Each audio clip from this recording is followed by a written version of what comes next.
No, the one's over here.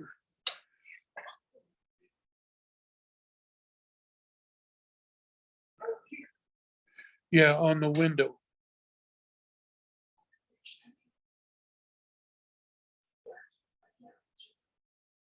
Okay, I'll just see what I can do here.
There you go.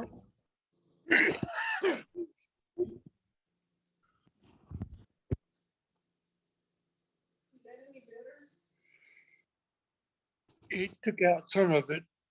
I'm sorry, I can't get to the other side.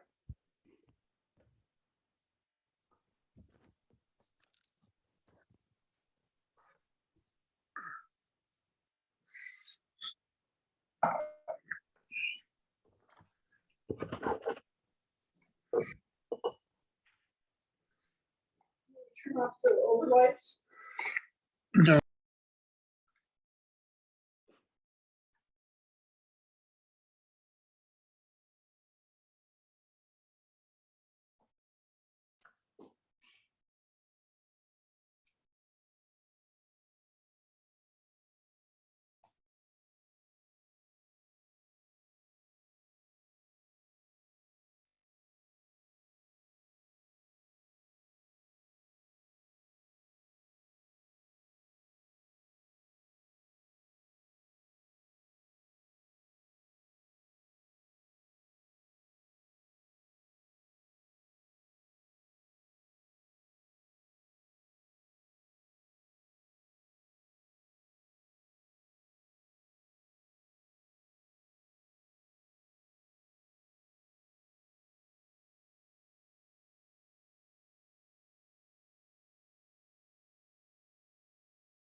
I'm on mute. Good morning, everyone. Good morning, Carson. To roll on here. Yeah, I see that. We'll just wait just a few minutes.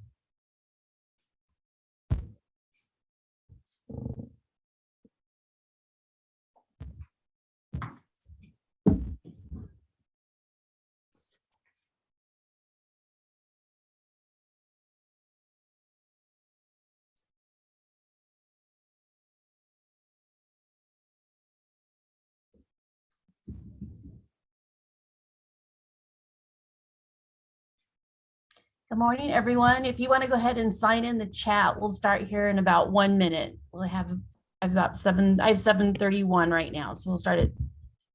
Let people sign on.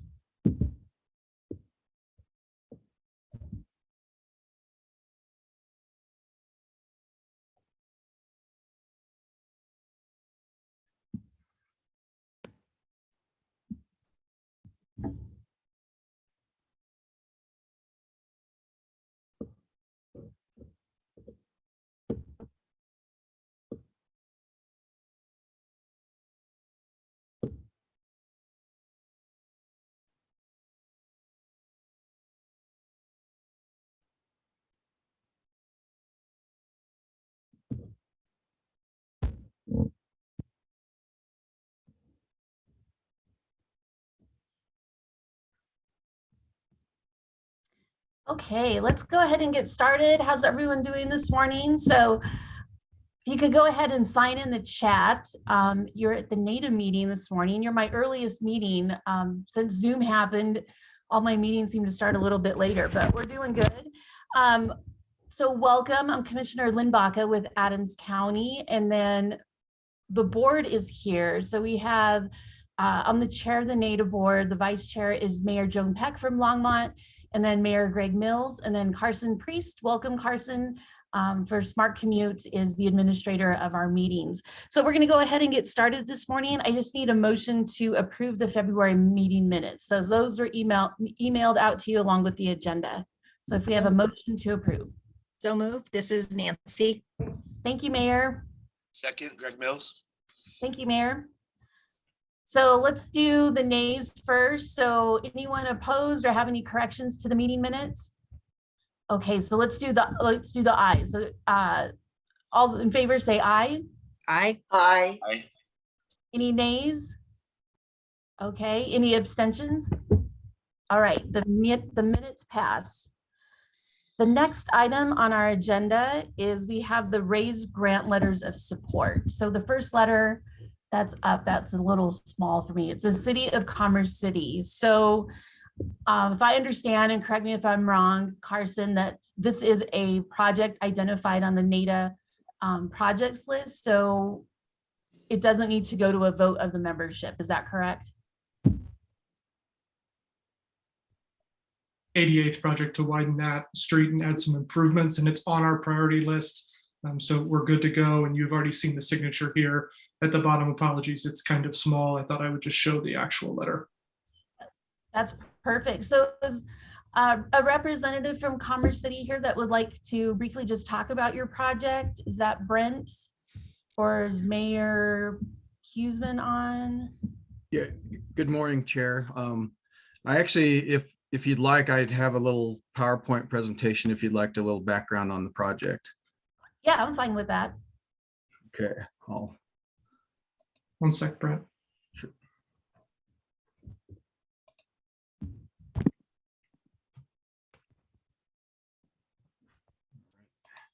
Okay, you should be good.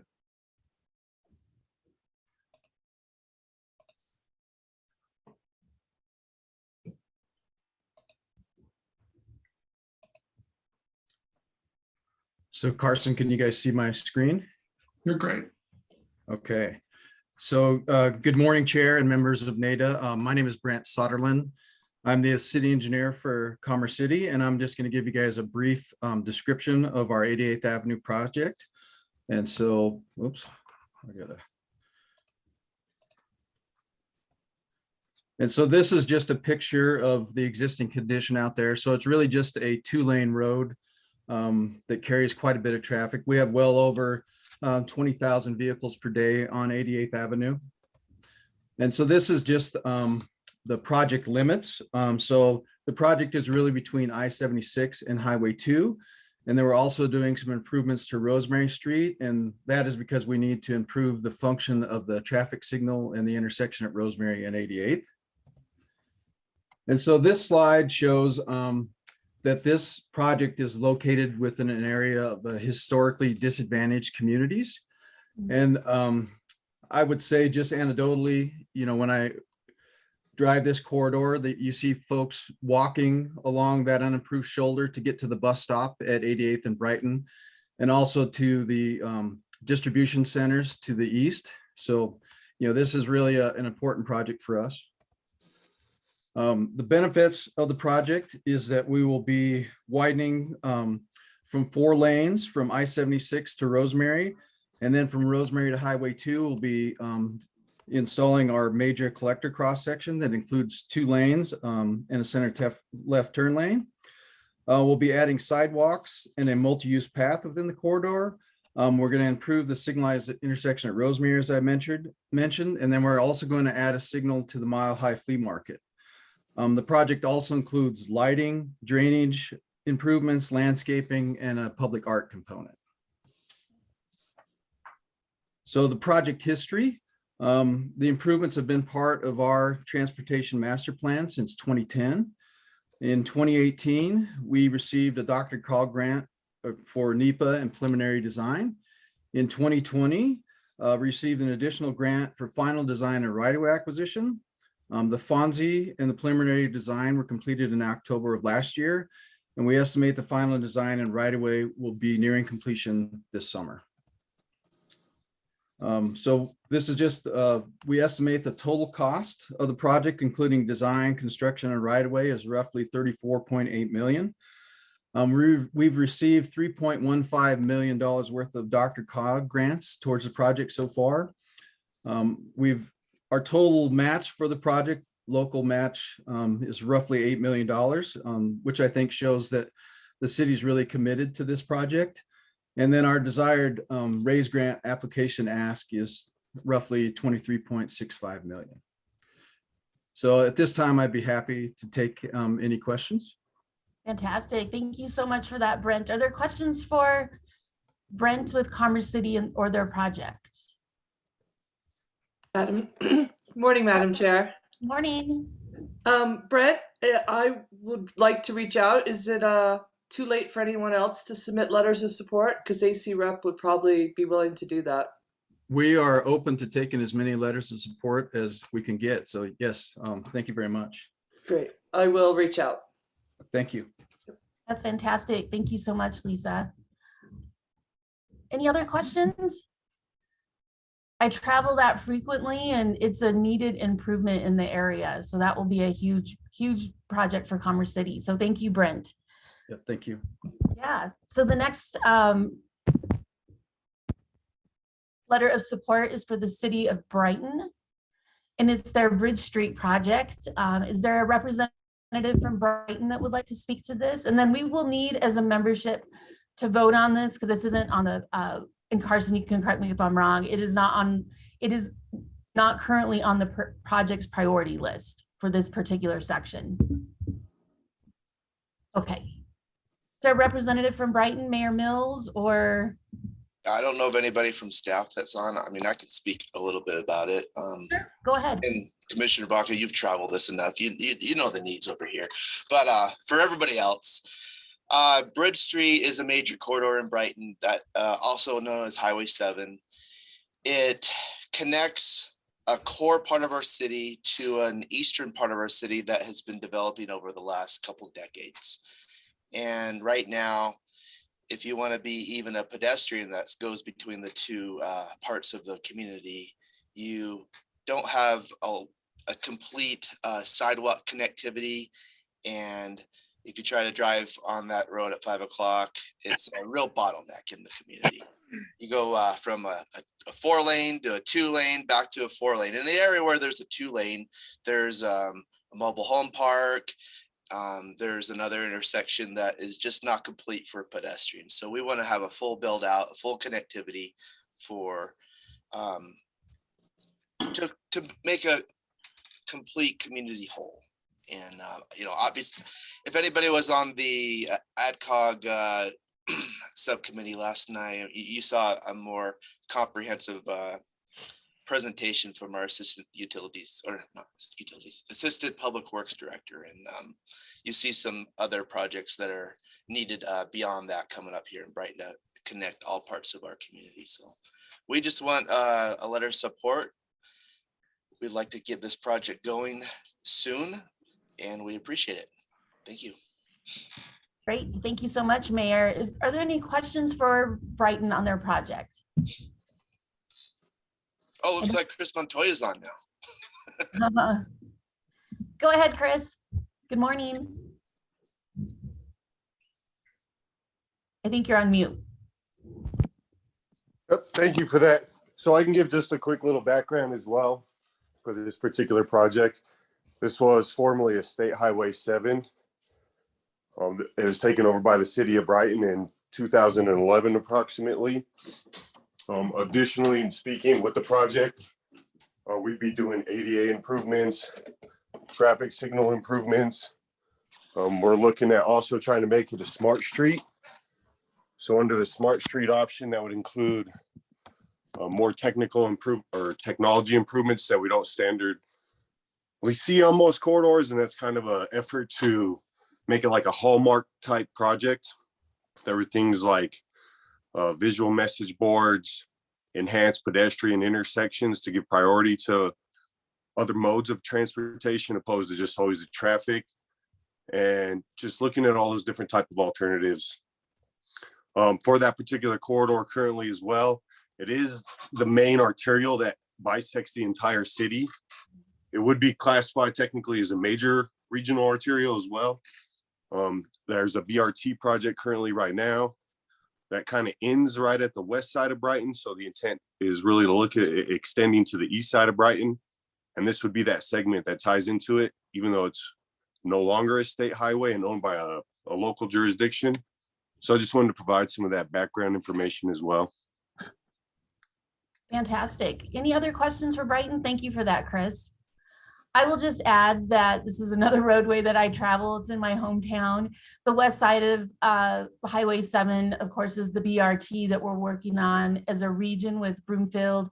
As you come east, it enters into Brighton. And then the anchor at the west end of State Highway 7 is the I-76.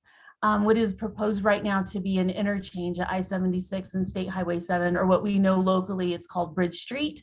So this is a fantastic project. It's been in the works for quite a while.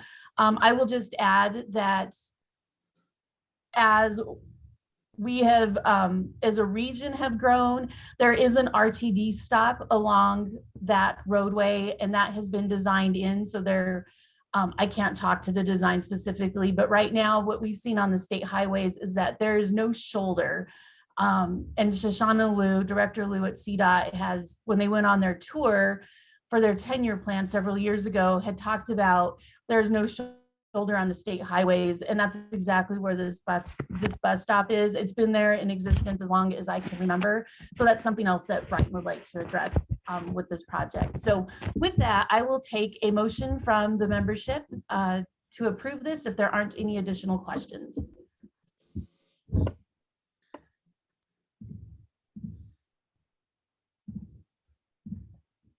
I move to approve. This is Julie.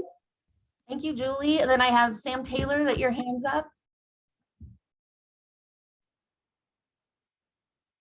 Yes, I did have a question. If this would have any impact on the Highway 7 comprehensive plan that's been worked on for a long time, would it dovetail nicely on that end?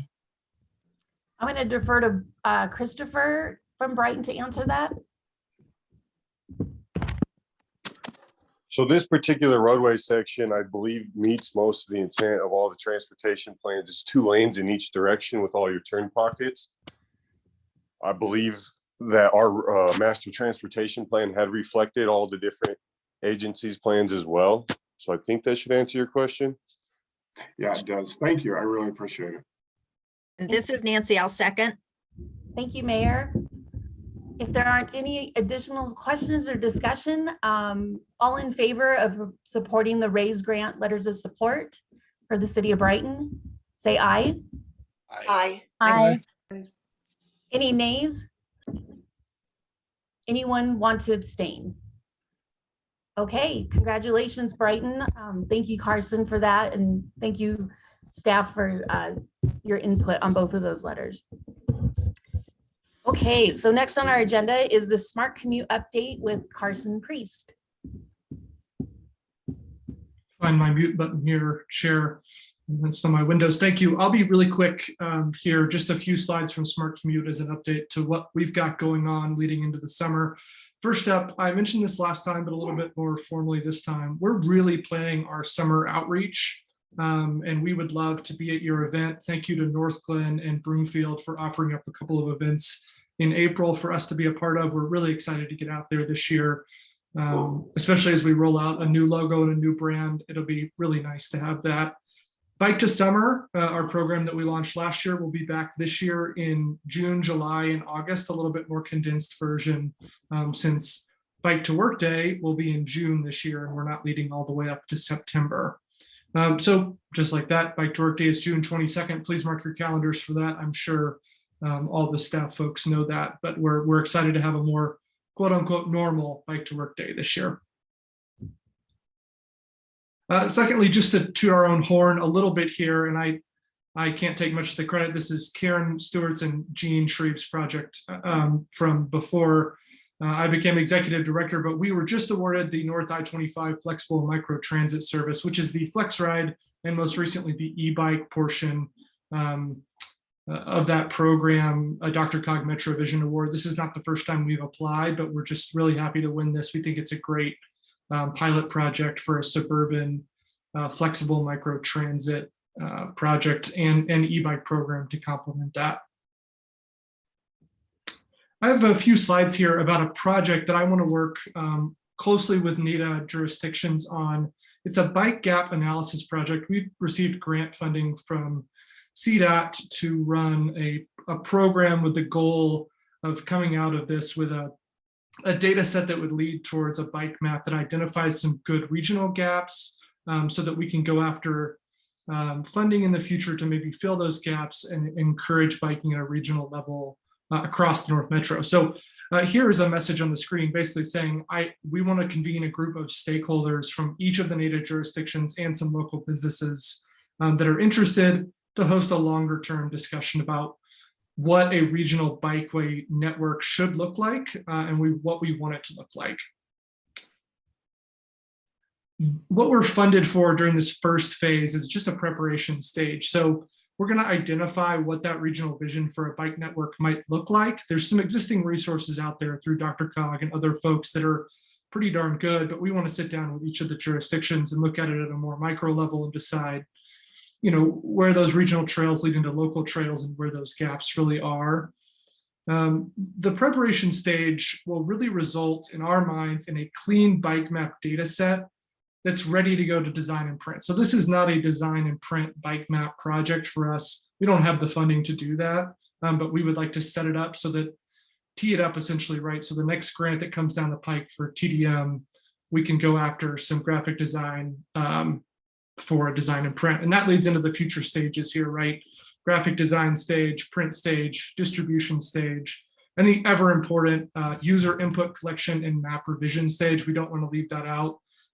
As we all keep improving our mobility in the North Metro region, allowing this map to be changed in the future to reflect current situations is incredibly important, and we don't want to leave that part out. That's all I have, Chair. I'm happy to take questions about any of those topics. Thank you so much, Carson. Questions from the membership for Carson or Smart Commute? Julia. Thank you. Carson, quick question. Who are you thinking will be the makeup of the stakeholders that'll be looking at this? Are you thinking like, will it be residents from our different jurisdictions who are bike users? Will it be, you know, elected officials? Will it be staff? What are you thinking for that? Really great question. To start with, I think we want to start with the staff level folks that kind of understand the ins and outs of bike map planning. And then we can roll in feedback from elected officials, and then we can roll in feedback from both the biking folks that we work with in our advocacy community and all of you, if you have groups that you're aware of that we don't work with, happy to roll those in. But I think we'd like to start with that kind of technical staff level, looking directly at maps and data sets. Yep, that makes a lot of sense. Thank you. Sure. You, Councilmember Marvin. Ron Papsdorf with DRCOG.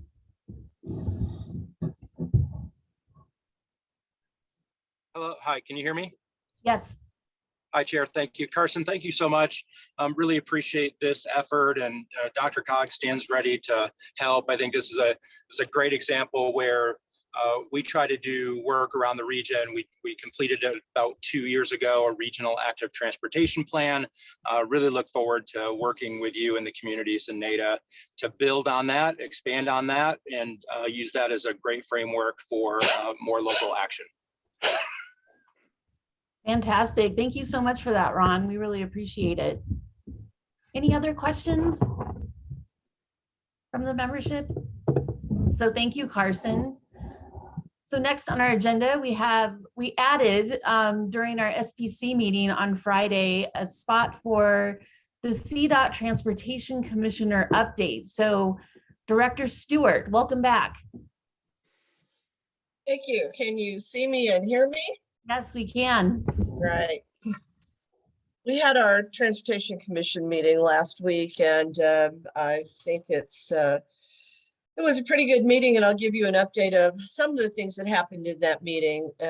We approved the 2022-23 annual budget. It's just under $2 billion. It's 1.784 billion. And that includes all of the enterprises that came up with that budget allocation plan. I'm happy to give you more specifics if anyone wants it. It's broken into construction, maintenance and operations, multimodal services, admin and agency operations, Colorado Bridge and Tunnel Enterprise, Transportation Investment Office, which is used to be HPTE, Clean Transit Enterprise, and non-attainment area to air pollution mitigation enterprise. It's a little less than we've had in the past. We've had just around $2 billion annually. That was approved. There may be more money coming in, and we do anticipate that there will be more money coming in. We're working on the GHG policy directive that will go to the Transportation Commission for approval in April. The policy directive really talks about what the GHG rule is and how it applies to programs, construction projects that are coming through. We'll have something that is like a procedural directive, but will become an appendix to the GHG policy directive that will show mitigation and ratings for mitigation opportunities. There's probably existing now about 40 mitigation opportunities to attain GHG on projects, and we're working closely with the MPOs, and particularly in our region with DRCOG. And I want to thank Ron and his crew for working with us. I think this is going to be an interesting endeavor. And when we were at the legislative Senate Transportation Committee 2 weeks ago, one of the legislators asked us, how do you balance all the work that you need to do at CDOT for improvements in safety with greenhouse gas mitigation strategies? And I think everyone answered in the affirmative that this is a balancing act, and we think we can do both. And so I'm really excited for this opportunity. We're leading the nation in this, and it'll be interesting to see how it goes. Wanted to let you know that the 10-year plan that we have with projects in that 10-year plan will be updated and available to the Transportation Commission in June. And the reason for that is we want to get this policy directive in place with the scoring in there so that we can reevaluate the projects in the 10-year plan and then bring that update to the Transportation Commission. And I know a lot of you are interested in what the status of that 10-year plan is. One of the things I think that's most interesting that came out last week was if any of you travel the state of Colorado, you will know that our rest areas are in abysmal shape. If you travel south, once you hit New Mexico, you can see that they've got pretty good rest areas, and we have a lot of them that are closed. If you go on 70, you know that the Vail Pass rest stop is under construction. We haven't put any money into rest stops for a number of years, and the CDOT Commission has committed about $5 million, a little more, a little less per year, starting next year to start upgrading those rest stops. Many of them were built 40, 50, 60 years ago. And really need to be updated with more environmentally friendly water systems, lighting systems, and safety systems. So I thought that was interesting. We've been, as a commission, pushing on CDOT for a while to put some money into those rest stops for lots of reasons. If you traveled during COVID, you know that many restaurants and gas stations were closed and there really wasn't anywhere to stop if you were crossing the state, either north, south, or east, and west. So this is a good opportunity, I think, for the Transportation Commission. And then I finally wanted to tell you that CDOT is sponsoring 3 raised grants. The raised grants, as you heard today, are due April 14th, and CDOT is sponsoring 3. One of the ones that CDOT is sponsoring is a project on the western slope. It is called Westward 3. It's a collaborative effort between CDOT, the City of Grand Junction, Roaring Fork Transit Authority, City of Rifle Mesa, and Grand Valley Transportation Planning Region. And it is to make improvements to new and existing mobility hub sites within those areas to convert those areas into mobility hubs and provide transit in those areas. The second one that they are sponsoring is 6 and Wadsworth. It's a project that'll improve US 6 and Wadsworth Boulevard interchange in the city of Lakewood. And the third one they're sponsoring is Colorado 119 Safety and Mobility Project. It's a combined delivery between CDOT and RTD, and the project spans Colorado 119 from CO 157 on the south to Hover Street in the north, and focuses on implementing bus rapid transit and safety and intersection improvements. And I'm happy to take questions, but that's a report from last week's Transportation Commission. Thanks. On mute. Thank you so much, Karen. Jean?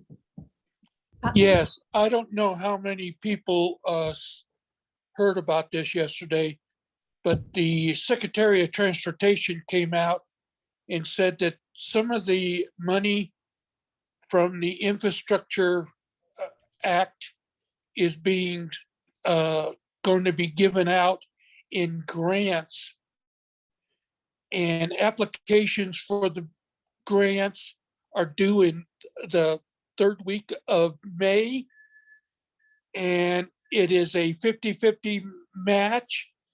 Wow. And I was wondering if CDOT has designated any projects that they will submit for those grants. Director Stewart, there you go. Hi, Jane. Thanks for your question. You know, CDOT staff is working very closely with the Department of Transportation and with the Secretary. There are a number of projects that have significant shortfalls, significant projects. And so we haven't had it in front of us at the TC yet, but they are looking at any of those opportunities. And I think you'll see the kinds of grants that they're going to go after are for projects like Floyd Hill, like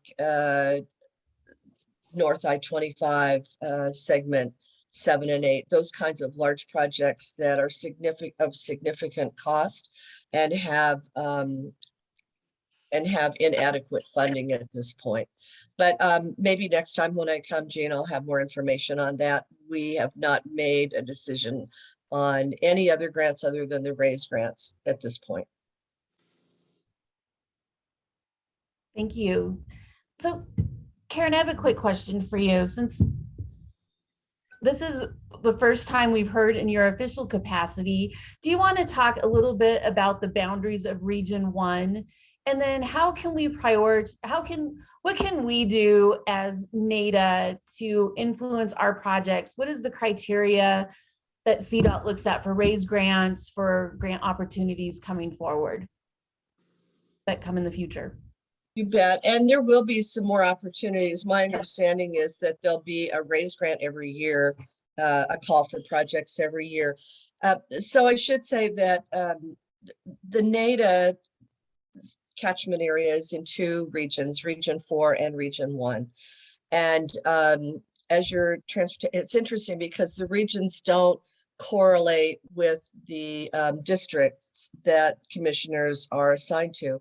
So I'm District 4, which is Boulder County, Adams County, and Broomfield County. So I straddle Region 1 and Region 4. Region 1 is really the Denver metro region, and I'm happy to send out a map that shows that. In fact, I think when you have your NATA retreat, in the past, we've always included a map that shows both NATA service area and also the CDOT service area, and I think the RTD service area as well. And it's interesting because all 3 of those are different, but are contained within each other. Very good. You know, one of the things I think you can do is reach out to me to support any of your projects, so that when it comes to commission, I know that that's something you want support for.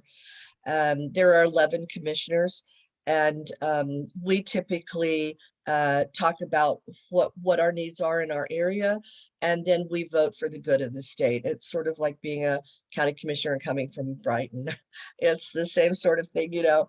And I think with the RAISE grants, this particular RAISE grant really is the criteria, and I think probably the criteria will continue this.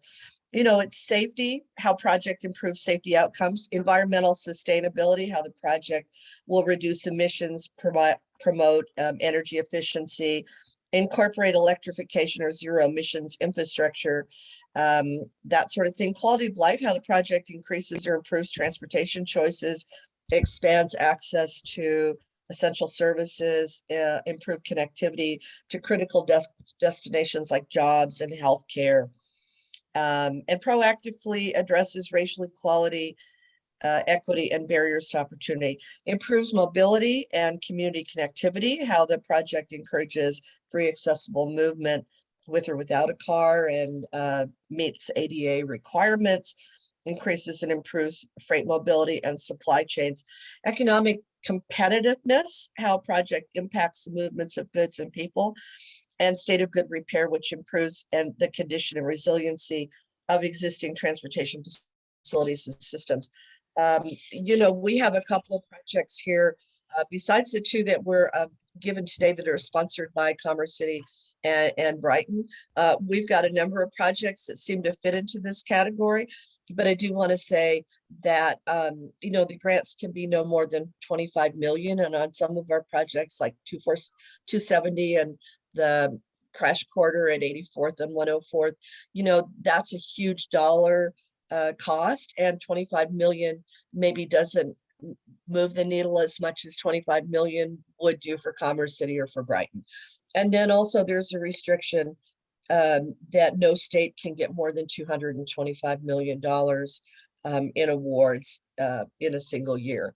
So there are quite a bit of different criteria there, and happy to have one of our CDOT staff come and talk a little bit more about the kinds of approach CDOT takes when looking at all the projects within the state and what they think are competitive enough to get a grant. We in the past have been both successful and unsuccessful in getting grants. You know, we went after a grant for 85 one time that looked pretty successful on paper, and CDOT didn't get it. We've gone after prissy grants that we haven't gotten. So the professional staff at CDOT look at all the criteria, look at all the projects, try to think of what's a good fit, and then wants to make sure that any grant proposal that we do is competitive enough to have a good chance. But happy to talk individually to any community who wants my support as their CDOT commissioner, but also happy to give you more information at NATA should you want that in the future. Perfect. Thank you so much. Thank you for that distinction. I know 270 and I-25 are important for our region. So it's that dollar amount limits us in this particular round. So thank you for that, Karen. Yeah. We will be hearing from you on 84th and 104th here in a minute. Any other questions for Director Stewart? Okay, so let's move on to RTD, the director's report. And I saw Director Busick on the screen here. Does anyone want to start off?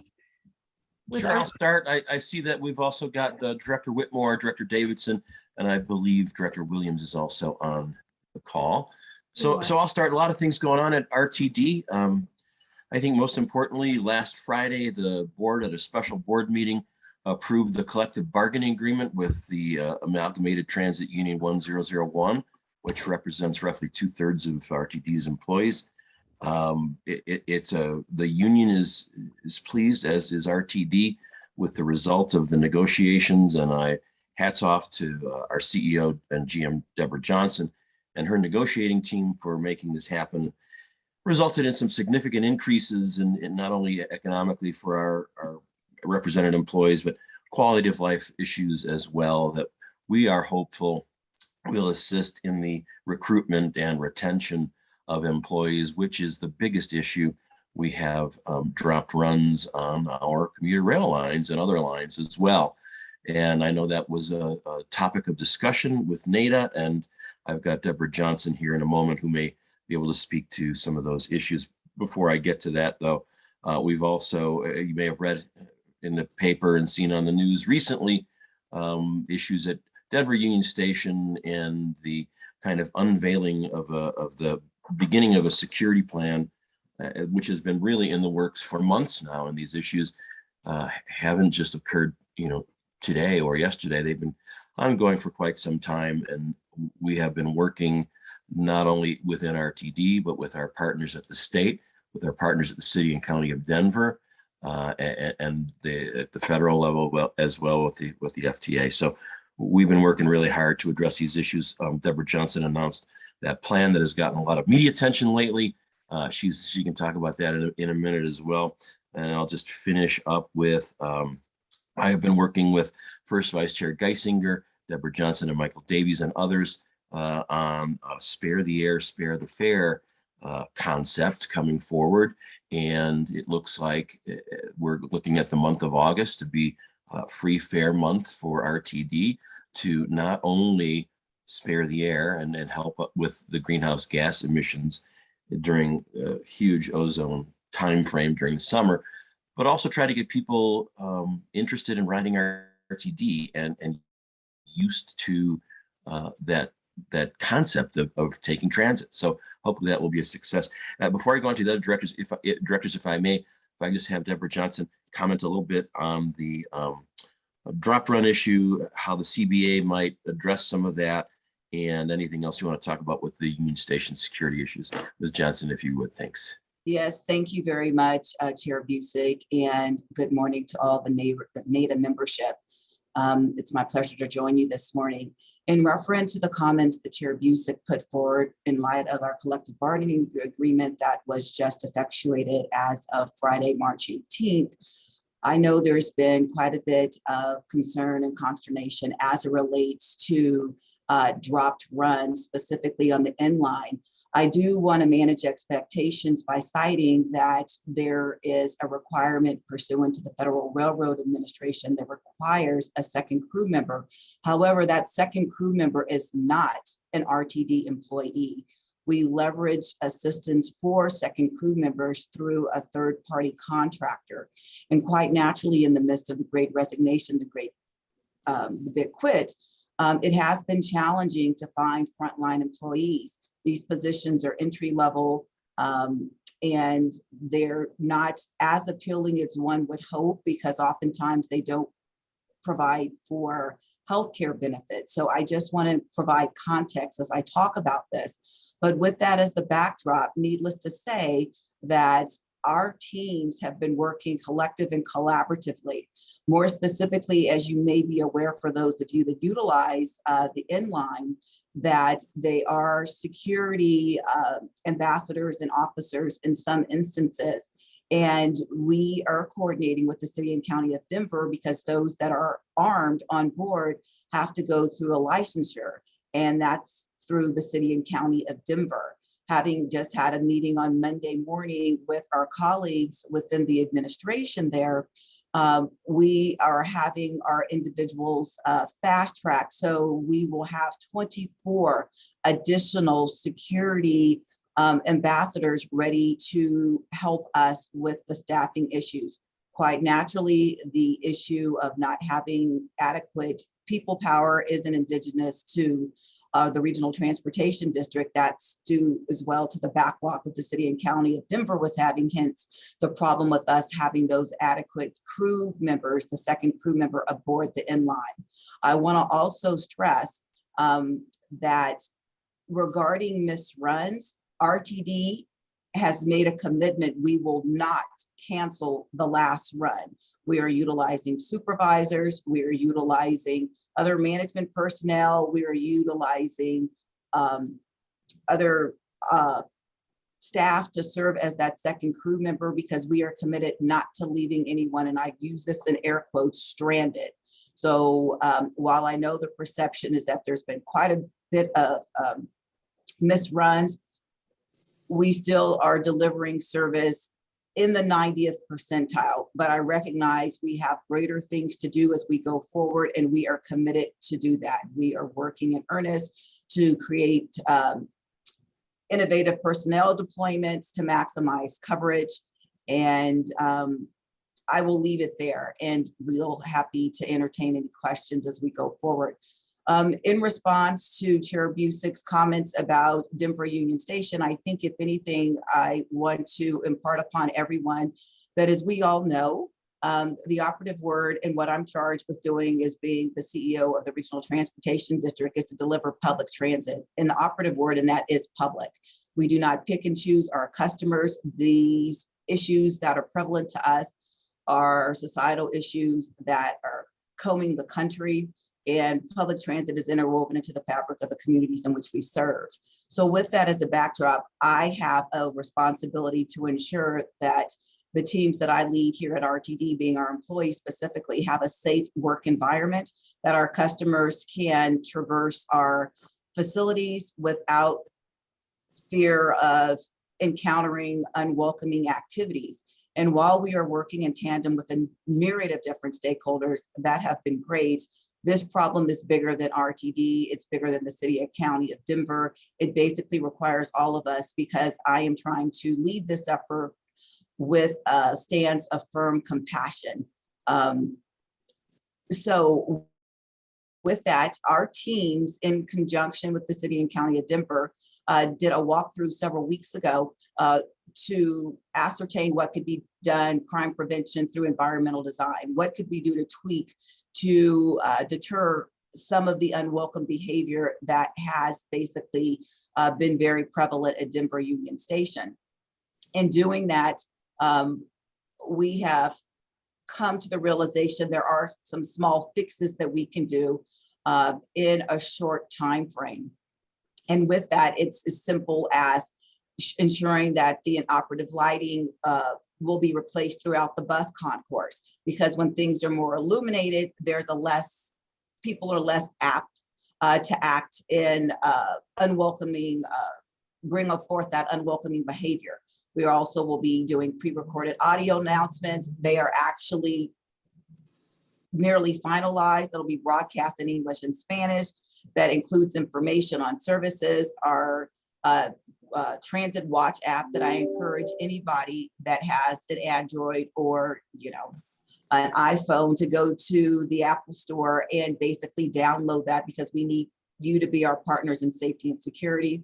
Announcements as relates to fares and public safety as a whole. We're providing labels to be affixed to the doors at the Weewata and Chestnut pavilions that'll say enter and exit. That will assist in our customer flow. Also, electrical outlets in the areas of the concourse will be deactivated or covered. That's because we do know that people are there charging their electronic devices and things of the like, and not there to utilize transit services, be they ours or another provider that we lease to. Within the next 6 to 12 months, lighting will be upgraded. We will add TV monitors displaying security camera feeds. This is the notion, the 7-Eleven model. You go in, you can see yourself. Perhaps that'll deter folks from acting in a way in which their behavior is unwelcome. Also, recognizing that there's 7 entrance points to the bus concourse, the commuter rail platforms will be converted to exit only. Additionally, we'll have barriers installed to prevent access to areas between the elevators and the glass walls at the Weewata and Chestnut pavilions as well. And there's a myriad of other elements in reference to signage, smoke detectors in the restrooms. And I do want to comment on this because I have engaged with a myriad of different audiences. And there's this perception that RTD closing the restrooms was a ploy to keep people out. Let me be clear. I made that decision to close the restrooms and conferred with the board on Friday, December 3rd. I went into those restrooms on Saturday morning, December 4th, and personally saw the destruction that had happened to our restrooms. We are trying in earnest to get our restrooms in a state of good repair where they can be used by the public in the manner in which they were intended. However, we have a little thing known as supply chain issues. Our staff had been working diligently. The doors we are ordered are on back order for 9 to 10 months. And we went forward with this design it was the early part of January. We had to pivot quickly when we learned those doors and other facets that we needed for the restrooms weren't available. And so we had to go back to the drawing board in late January. So I just want to share with everyone, because I have heard that from a myriad of different community stakeholders. And the purpose behind us closing the restrooms was to ensure it could be in a state of good repair and have doors whereby we could monitor and close them for cleaning, so they aren't being used for other activities, as opposed to folks having an area to relieve themselves. Moreover, as we talk about in the longer term, we are going to have paid fare areas. Also, I think it's important that I provide some context for that as well. I've heard from a myriad of different audiences saying you can put up signage and you can just say it's a paid fare area. Let's be clear, it's a bus concourse. Traditionally, one pays their fare by boarding the bus. And so there's no way we would be able to say this is a paid fare zone when you can only pay your fare on board buses. So we are working in earnest to more or less do a redesign for those that have been in the bus concourse area. There are several entrance points. We have a myriad of doors that lead out to areas in which one would find a bus that is berthed to board. And so we are looking at conceptual designs, and that is in progress. However, we have to have open and fair competition. So we will have an active solicitation to bring on a third party that can help redesign the bus concourse in a way whereby we would have ticket vending machines, we would have turnstiles or fare gates or something similar, so we can ensure we would have fare collection. And as you all know, this system was designed to be open, and oftentimes questions are posed. In Chicago, the same thing is happening there, but they do have a closed system. In New York, there's been a lot of media attention around Mayor Adams and what he is doing there with New York City Transit. So I just want to ensure that we're understanding that we're comparing apples to apples and not apples to fish, because this is a totally different configuration. So with that, I will yield the floor, and I thank you so much, Mr. Chairman, for giving me an opportunity to address these issues that you stated in your brief report as well. Thank you. Great, thank you, General Manager Johnson. And Chair, if anybody has any questions before we move on, I'm sure Ms. Johnson would be happy to answer those. Okay, fantastic. Councilmember Mullica. Yeah, so I do have a quick question. Well, first, a comment. Thank you, Vince, for taking this issue forward. I shared with Vince an email that I got from a very upset resident of mine, who's a frequent rider of the N line, who's been upset about just the number of cancellations there have been. He did get stuck down in Denver, and it took him $75 to Uber home. And this isn't a unique one-off situation. I know Jessica from Thornton has also explained, similar situations. And so, I really appreciate the explanation that you guys gave today about how that could possibly change moving forward. I do have a quick question. You said that the second crew member was part of a third-party contract. Is there any work being done to work on improving the second crew member situation that we continue to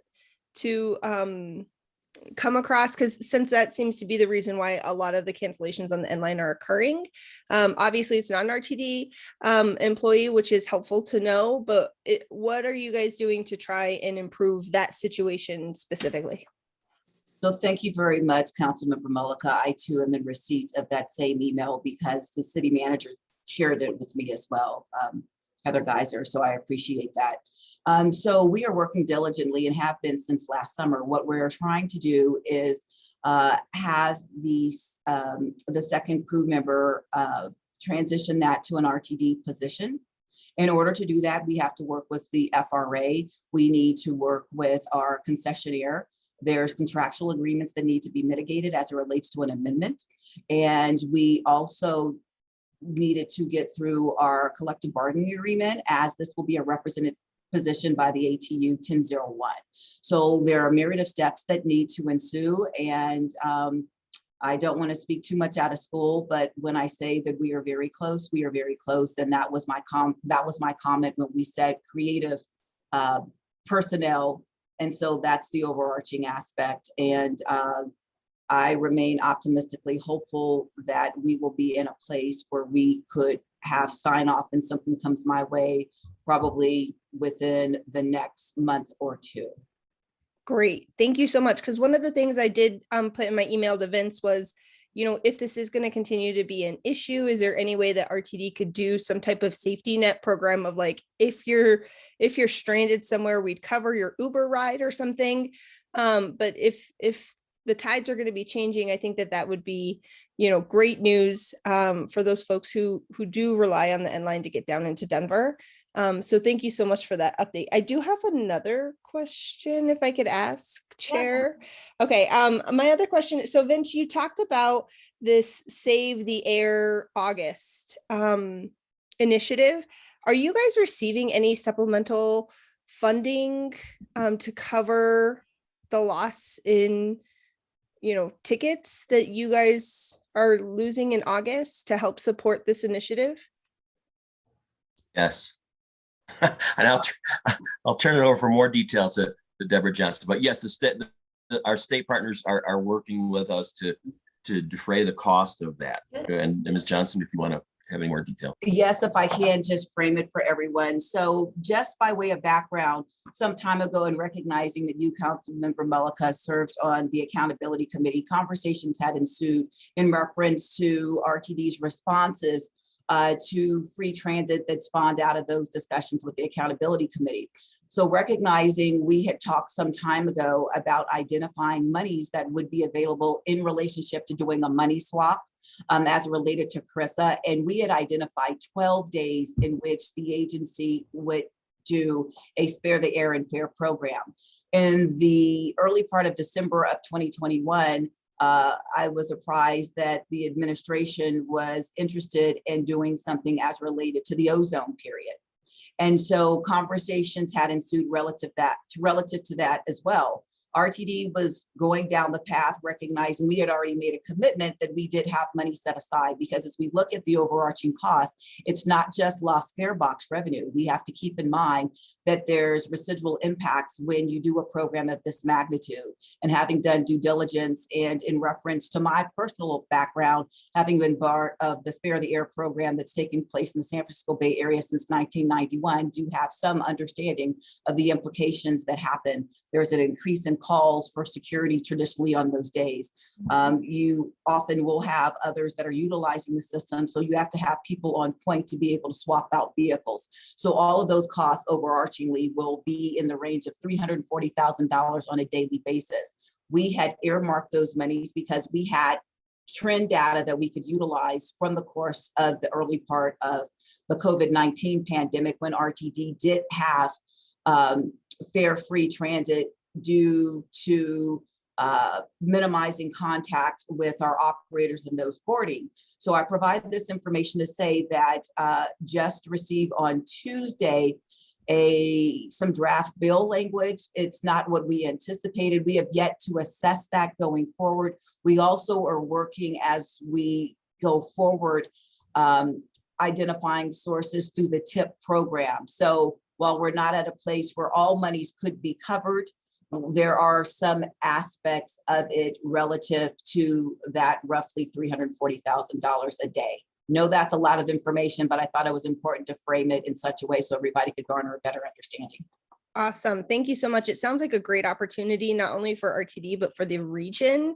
And it's something that I know that, transportation leaders have talked about for quite a while, is how do we boost RTD ridership, and how do we, what are things that we could do? I think that this is a great opportunity for everybody. So let us know how we could support you in that process. I was just going to say that if I can, it's going to, basically it's everybody, it's all hands on deck. As you know, the operative word in our moniker is regional, and we are going to have to deal with some of these societal issues.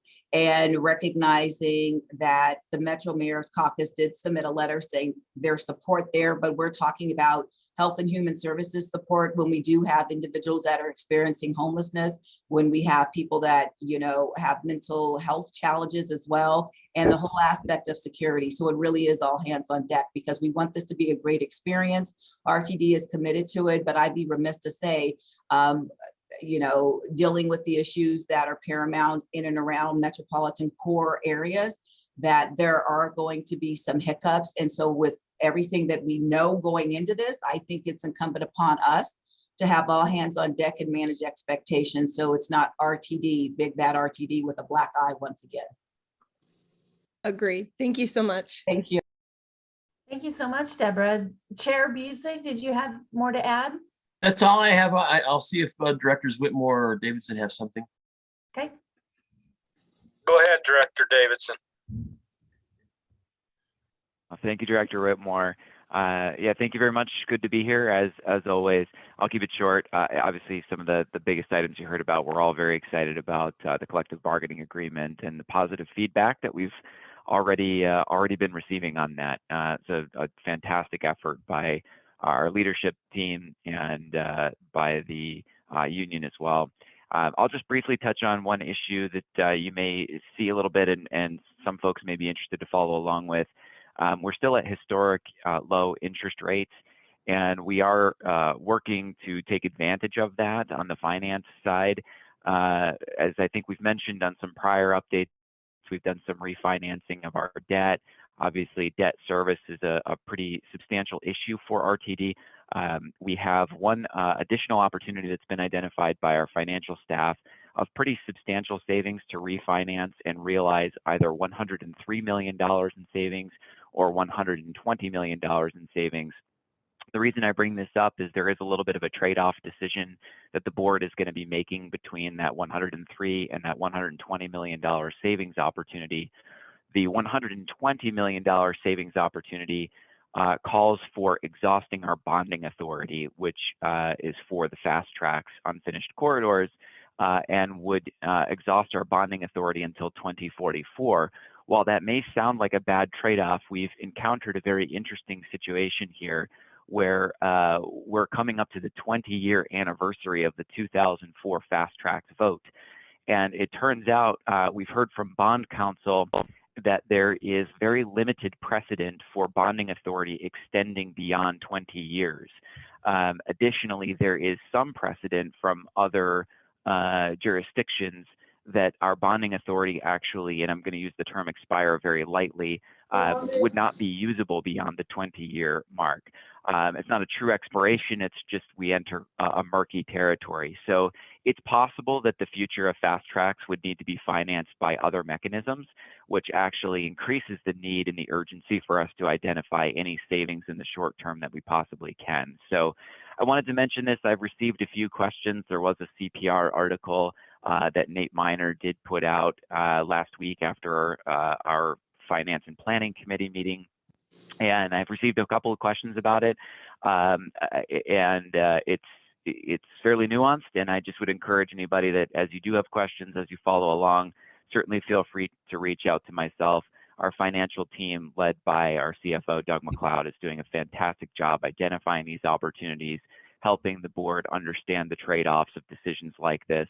And we will be looking at this decision sometime in the May or June timeframe. So just wanted to add that and let everyone know if you see anything out there that sounds confusing about the bonding or sounds potentially negative in terms of our ability to complete the corridors, certainly feel free to reach out to any of us here, and would be happy to offer my contact as being the primary point of contact. So thanks as always for having us here. Really, really appreciate it. Good to see y'all. Thank you. Director Whitmore. I will attempt to be brief. Just want to say it's certainly a pleasure to serve with gentlemen like Directors Davidson and Busick. They're doing a hell of a job, and I appreciate Eric's expertise on the financial matters in a very big way. Echo the comments about the CBA in these contentious times, to have the kind of exchange that staff negotiated with the union is quite refreshing. We had a wonderful press event, and our union president was there and made comments and was very complimentary of Deborah and her negotiation team. So good work there. Hopefully that produces a couple of things. Obviously hiring. We are hiring, as Deborah said, and we need to hire. And time will tell if the CBA helps there. The thing I'm most interested in the short term is retention. Our union president did mention that morale has been boosted, and many comments about being the best CBA that long-termers have witnessed and been a part of. So we're hoping that retention continues to grow. At our board meeting on Tuesday night, we had I think 22 retirements that we noted, and these retirements were people anywhere from 18 to 36 years, and that hurts. So we do need to do our best to bolster our retention efforts, and I think this will do that. One item not mentioned by the rest of the crew, we did pass our May run board changes recently, and one of the things that I had asked Jesse with our planning department is, this appears to be the most minor menu of changes in quite some time, and he agreed that that was the case. So I know in my district, the only thing that really changed were a few departure and arrival times to make things work a little bit better with other connections. And I don't think there was anything too significant in Director Busick or Director Davidson's district as well. So pretty minor movement there, which is always a relief to our constituents. So that's all I have, Madam Chair. And thank you, Deborah, for being with us, and all of your comments is very much appreciated by this group. Thank you, Director Whitmore.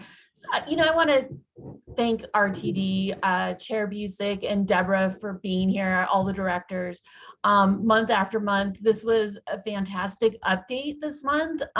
We have little nuggets that we can now take away and be satellite ambassadors for RTD. And it looks like a lot of work has been put in over the years of COVID. And I just see the resilience in your organization, and I lend that to the commitment of the directors and Chair Busick and your leadership, Deborah. And we just appreciate gratefully that you're here and that you provided the update that you did. And I don't know about you, but I'm going to get off this call and look for Colorado Rockies tickets in August so I could take the light rail down. And anything that we can do to help promote that, I think that that's a great idea. What we've been talking about as elected officials, just not in formal meetings and sometimes informal meetings, is how do you change the behavior? I see that here in Brighton is how do you change the behavior of a rider to, we're not in Chicago where you can get on the L line and go all over the city and different places and you don't need a car. Sometimes you do need a car to get to that last mile. So I think having August dedicated to the riders and how we can change behavior and what we can do as jurisdictions to encourage that, I'm all on board. So would love to continue the conversation. And I see a hand up. So Deborah Baskett from Westminster. Thank you, Chair. It's not usually staff's role to talk, but I think it's important to link some of the things we just heard. The Clean the Air Free Fare is a really important campaign, and I heard a couple different things being said. One had to do with ozone awareness days and RTD budgeting for approximately 12 days. And then we've also heard about the legislative proposal that's just coming out of the hopper. And I believe that's looking at a month of free fare. And as a transit planning professional, I just wanted to urge this group to pay attention to that, because I feel very strongly from my past experience that a day here and there does not build transit ridership. People do not look at their calendars and say, oh, it's an ozone day. And people buy fare media by the week or by the month.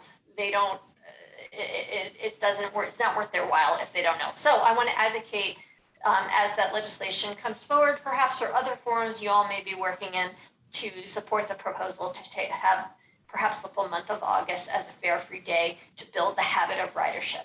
Thank you, Chair, for letting me talk. Yes, thank you.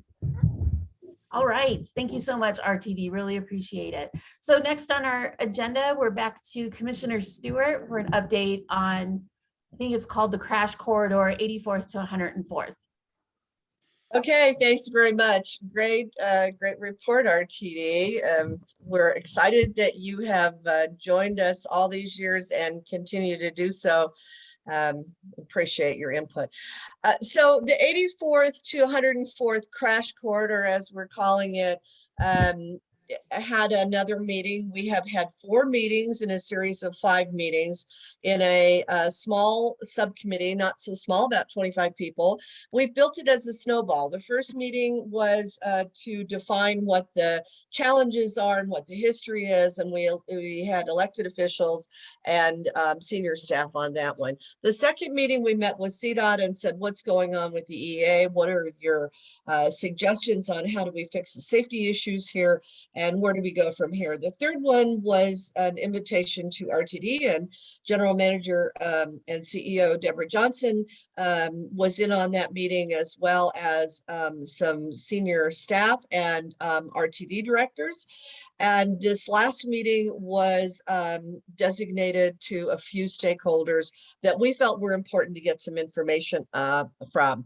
The first was a briefing by ROTUS, which is an unsolicited proposal that's in front of CDOT's CTIO right now, that finishes out the managed lane corridor from segment 2 to segment 8. This has an opportunity to finish that managed lane corridor and also make improvements for segment 2. And we did ask them what was their idea for safety improvements that would be included in their proposal. Most of the presentation was a little ambiguous because it's an unsolicited proposal and they're negotiating and updating CDOT right now. And so some of it is proprietary. But they did say that they intended to bring inside and outside shoulders up to standard from the current 2 to 4 feet to 10 to 12 feet, which is standard shoulder length, and provide a continuous XL lane from 84th to 88. They also said they'd focus on technology, improvements to provide physical and technical enforcement of managed lanes to restrict the weaving in and out of the toll lanes, which is a huge safety problem. They didn't really address the question of whether a center loading transit platform was being included in their proposal, but they did acknowledge that CDOT's new scope might recommend it. As you know, CDOT has put out a request for proposal for a consultant, and I think they might have chosen that consultant to look at transit options for this corridor related to safety improvements that are necessary. The second stakeholder was a conversation with North I-25 Coalition. I know Thornton's been very, I think Thornton maybe and Brumfield as well have been very involved with the North I-25 Coalition. The North I-25 Coalition, led by Weld County Commissioner Scott James and Sandra Sullen, who's the president and CEO of Capital Solutions, came and talked to us about the success of their collaborative efforts, acknowledging that the business community as well as local decision makers created a concentrated focus on managed lanes and transit mobility hubs project that encompasses segments 5 through 7, which is really Meade to Fort Collins, with most of the early improvements being started at the northern end, Fort Collins, and then coming down. As you know, our segments are 2 and 3. Segment 4 doesn't exist, segment 5 doesn't exist, and segment 6 doesn't exist. So kind of closing that managed lane gap. We have a gap too, not just the south gap.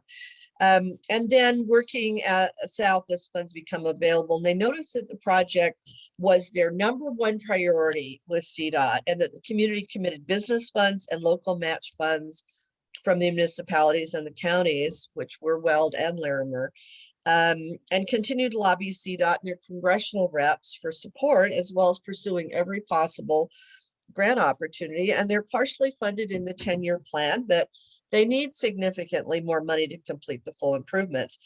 They have a dedicated lobbyist working on promoting their project with CDOT and with state legislators, and that's Capital Solutions. Commissioner James spoke about the importance of connectivity through a coalition of interests that ties the full I-25 corridor together, and he encouraged our business community to participate and the jurisdictions to acknowledge that they need to bring money to the table and work together with Fix Colorado Roads to support the full I-25 corridor needs. Now, I'm not going to weigh in on what my thoughts are on this, because our smaller group called the small huddle are going to talk about some of these and then bring it to the next #5 meeting. So I'm just going to give you the overview of this conversation. And then the final conversation was with Greg Fulton, who's the Colorado Motor Carriers Association CEO and president. And we asked him about the impact on truckers' efficiency, time, safety on the I-25 corridor. And he acknowledged that it's a safety issue for Colorado truckers, remembering that this corridor, I-25, is a federal freight corridor, and that Commerce City and the area around 270 is the logistics center of Colorado, and that we have to be cognizant that not only single occupancy vehicles and buses use this corridor, but it's an integral corridor for logistics freight trucking.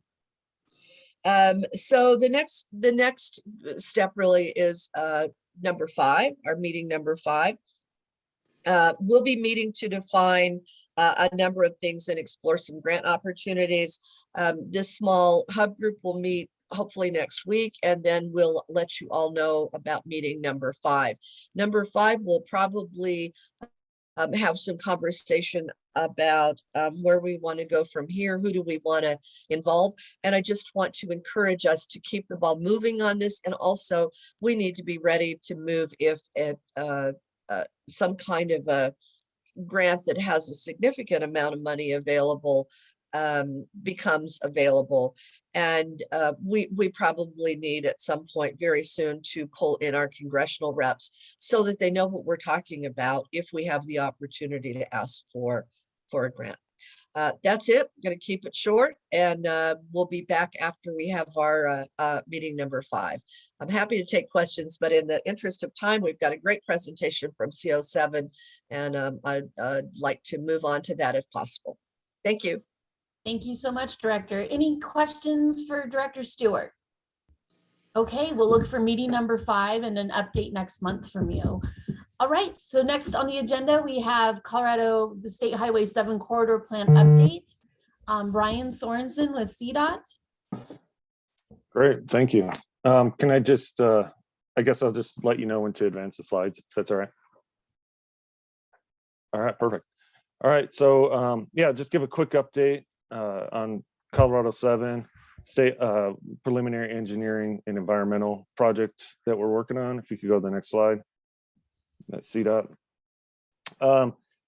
So in support of the member communities throughout the corridor, the 8 member communities, we're pushing forward preliminary engineering and environmental in order to better basically lay out the corridor so we understand north, south, east, west type of footprint of what the corridor will look like in the future. So just to give a high level framework basically of how this project has been working, we work on behalf of the State Highway 7 Coalition, and we work more on the ground level with the TAC that is formed from the State Highway 7 Coalition, which is basically more of a staff and planning level staff in order to push the actual project forward. If you could go to the next slide. Okay, so the overall project the goal is to get to 15% design throughout much of the corridor. We're stretched the $10 million as far as we can. So as a first part of this project, we did what's called the Corridor Development Plan, which that basically told us how much design we can get and where. And yeah, so just working with the member communities on putting that forward and developing that so we know the next steps. Again, we're looking at 15% design, and part of this corridor development plan is to also put forward studies that we have some unidentified, unanswered questions basically throughout the corridor. A number of past studies have been done, and those studies didn't necessarily address certain things or left certain things open. And so we want to go ahead and study those a little bit further so we understand how that best informs the design. So this project, one thing to say is it does exclude the I-25 mobility hub. That is on a separate track from this project. So if we could go to the next slide. All right, so our status of the project, you can see here, just basically, there is a lot going on, many elements from Boulder to Brighton. Much of the corridor is moving forward. The light blue pretty much is that 15% design that I mentioned, but you can also see the concept study, which is in the area of 119th. That area is, we're looking forward, we're looking to understand that segment through Lafayette a little bit better so we can understand like the elements of the missing pedestrian network, bus stop locations and amenities, traffic operational pinch points, any higher than expected crash rates throughout that area to better inform what the future development of the corridor will look like in that area. And then right there, right near Huron, we're also pushing an important element to note is that we're pushing forward, identifying where the Broomfield transit station location would be located. And that one, it is separate from the I-25 mobility hub location. So that one we're going through right now with Broomfield and developers and some of the folks in that area. So if you could go to the next slide. Now, one thing to note about this project is we're doing preliminary design. However, we're making sure that we're looking at the corridor holistically and having an understanding of the different projects that are going on, either by the local agencies or by developers or others that are on the corridor, so that we best optimize how we advance the corridor. So this is just a quick graphic that shows the status of projects that are going on in the corridor. Like we said here, like I said, going from Boulder, going east, we're looking at preliminary design, construction planned. There's another slide coming up that'll show a little bit more of an update at that 95th project. There's a lot going on. I like to put forward this slide because it shows that, yes, this $10 million preliminary engineering project, there's no construction specifically stemming off of that. However, that preliminary footprint, understanding north, south, east, west footprint, is very important so that we can optimize the other projects that are going forward. So I like to show that there's a lot going on the corridor, and this project is serving a great component of the advancement of the corridor, so we can understand where things need to be placed and optimize the projects that are coming up. Okay, if we could go to the next slide. So this is just a breakdown. The next few slides show the breakdowns of the project, both basically scope, schedule, budget information. I think the big takeaway from this slide is that in the middle there, you can see the corridor bike treatment plan.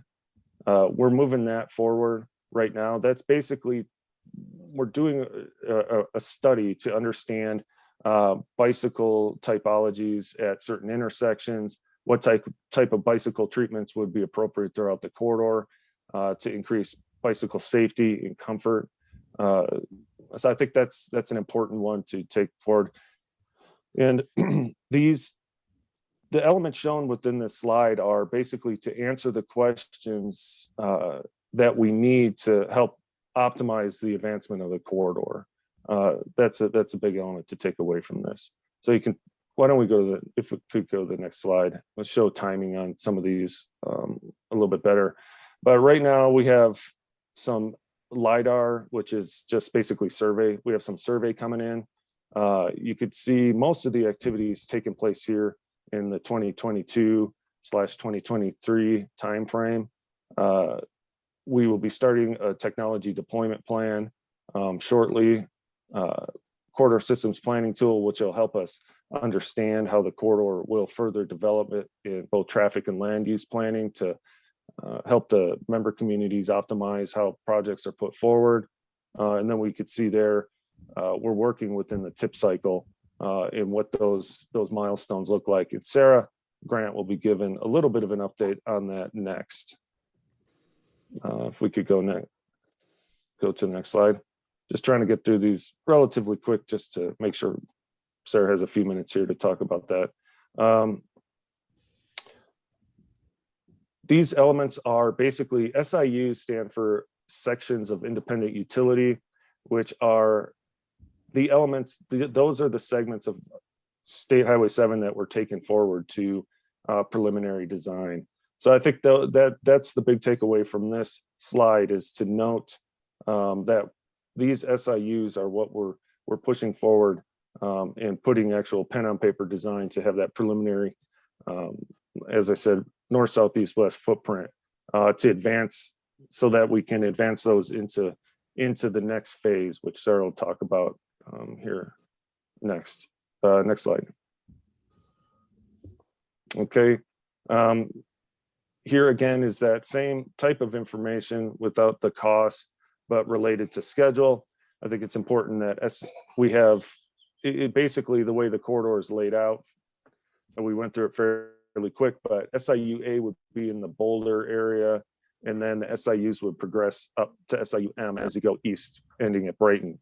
So that's just the way to note this schedule. Really, the bulk of the work, both for the planning level information and then the pen on paper designs, will take place over the next year, continuing to late 2023 and finishing up at that time. Yeah, let's go on to the next one. Okay, so there is projects being advanced forward independent of the overall project. 30th preliminary design is being advanced. 95th is being spun off as a separate project being done by SB 260 funding. Final design and construction is looking at the 2024-2025 timeframe. And then also an important note is over at 119th east of Lafayette, that is advancing into construction here shortly. And I believe the dot on the right is Coal Creek Boulevard, which is being done by a developer in the area. That's a new connection point, and that's important for the East County line connectivity to State Highway 7. So though these elements are all underway in some form. All right, if we could go to the next one. Right now we're doing CDOT and Broomfield are working together to go to a 4-lane widening shared into I-25. So that'll be nice. Later in the year, early next year, it'll be 2 lanes each direction from Sheridan at I-25. So that's something to look forward to. And then CDOT, another office within the North program, CDOT Region 1, we're advancing some interim transit improvements for bus stop facilities there at State Highway 7 and I-25. That's that graphic on the right. That's an interim parking lot that's shown there for RTDs for a stop. And then we're coordinating with RTD and others as to how to advance the transit. Okay, next slide. Why don't we, so we're moving the corridor forward. Why don't we skip the next few slides? I want to give Sarah just at least have a few minutes. So next step is to move those projects forward further into design and then into construction as appropriate. Okay. Thank you, Thanks. Ryan. I'll leave it at that unless somebody, well, maybe we hold questions till Sarah goes. Yeah, we can go ahead, Sarah. Great. Thank you. Thank you, Ryan. I'll try to make this super duper quick. I was asked to give an update not only on what we applied for the regional TIP for Colorado 7, but also a quick overview of the TIP funding, the overview of the TIP and the funding. So next slide, please. Just as a quick refresher that the TIP is a short-term federally required planning program that actually identifies the projects that we're going to be doing over the next few years. This is opposed to the regional transportation plan, the MetroVision regional transportation plan that looks out to 2050 for all the projects. This is an incremental step towards achieving that. Next slide. Just as a quick reminder, how is the funding flowing? That funding comes in through DRCOG and then gets split up into the set-aside programs. And then starting in the last TIP cycle, we split it up into regional and sub-regional, meaning that 20% of that money went to regional projects, and then 80% of that funds went to the sub-regional forums, which I'm sure many of you are involved in with each of your county forums. Next slide. We have a bunch of money coming up through the multimodal mitigation options fund that was renewed as a part of SB 21260, as well as federal funds that had come in through ARPA and also funds through the Infrastructure Investment and Jobs Act. So that has opened up an opportunity to open up a call for projects for 22 to 25. Next slide. So we have 4 calls coming up this year. We just completed the first call for the regional, which I'll talk about the projects we submitted for Colorado 7. Coming up in May will be the sub-regional call. And then later in the summer, we'll open it up to 24 to 27 regional and sub-regional calls. Next slide. And I believe the next slide is just an overview of the calendar coming up. So it's going to be a very busy year with lots of opportunities for funding. Next slide. There are about $43 million available, plus or minus, for this first call, for the regional call. And then coming up in May, $174 million for all the sub-regions. Next slide. And I was asked to give a preview of what's coming up for sub-regional funding. As you can see here, this is funding that was made available through DRCOG. And I believe that this funding is a little bit less than noted, but it gives you kind of a ballpark here. So Adams County will probably have about $25 million available to them. Broomfield County will just have under $4 million available to them. Next slide. I'll just go to the next slide after this. so we can get on to the projects that we submitted. Next slide. So that's the proposed actions that we had just gone over with Ryan. And really what we want to do is advance these into the next level. We want to keep up the momentum on all the projects that we've started with the last TIP funding from 2020 to 24 to start the preliminary engineering. And we want to accelerate some key projects into final design. Next slide. So there was a lot in that corridor development plan, but what we did was we prioritized within that priority one. We further prioritized the most important elements that were also eligible for this air quality and multimodal funding that was available to us. So for the corridor, that meant over in the Region 4 in Boulder County, moving forward east Arapahoe between 28th Street, which is basically US 36 running through Boulder, to Foothills Parkway, which provides a key connection between US 36 and Colorado 119. As well as the US 287 Colorado 7 station super stop, where it would intersect with transit opportunities on US 287. In the Broomfield and Erie segment, we'll be focusing on Lowell and Sheridan intersections, and over in Adams County and Thornton, the Holly and Quebec intersections. Next slide. There's just kind of an overview. We really wanted to move forward these key pieces across the corridor that were really the most important of the priorities. Next slide. And so just as an example, we want to move forward everything that we've been studying and planning for. This example of Colorado 7 at Quebec, where this area is identified as a potential station area. So furthering the design of that and planning for these future BRT elements, including stations, Q-jump lanes, and all of the amenities that really make this area work for transit and active transportation access, and not just for vehicles. Next slide. Here's just the overview of a concept for the Colorado 7 US 287 station super stop with a grade separation included. Next slide. And finally, over on the East Arapahoe end, the concepts for bus and access turn lanes, transit stops, separated bikeways, and really robust multimodal corridor supporting all modes of transportation more safely. And I believe that is it. Next slide. Sure. Oh, really quickly on the funding, is about a $3.7 million project. We're asking for approximately $11 million. Thank you for CDOT for helping support with match and overmatch with $800,000 from Region 1 and from Region 4, $570,000. These will all support the projects within each region proportionately.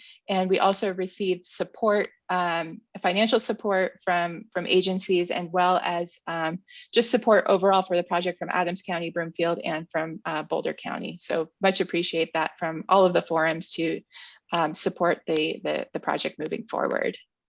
Next slide.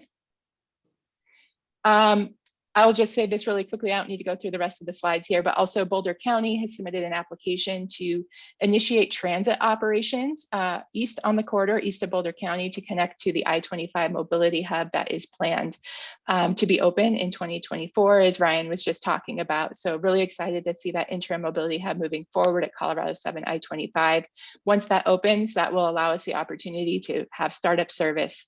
The idea is to have service between Monday through Friday, every 30 minutes throughout the day, and having pretty long service hours between about 6 a.m. until 11 p.m. to support commuters and service throughout the day. And so I'll just leave it at that. Thank you. Fantastic. Thank you, Sarah. Questions for Sarah or Ryan on State Highway 7? Not seeing any. Okay. Carson, do you want to wrap us up with the next meeting, and that we'll be meeting in person, which is very exciting?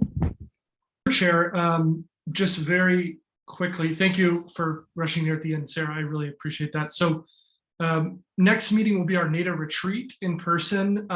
Chair, I'll work with you to figure out some logistics around that, but just know that it's going to be an in-person meeting at the AC Rep conference room. And I sent out a doodle poll to the membership a few weeks ago, and some of you picked that one. So that's the place that we're going to host the next meeting on, I believe, the April 28th, which is our typical NATA time, but a lot of that on the back end will be held specifically for a retreat. And look for an email and a calendar invite from me about some details regarding that.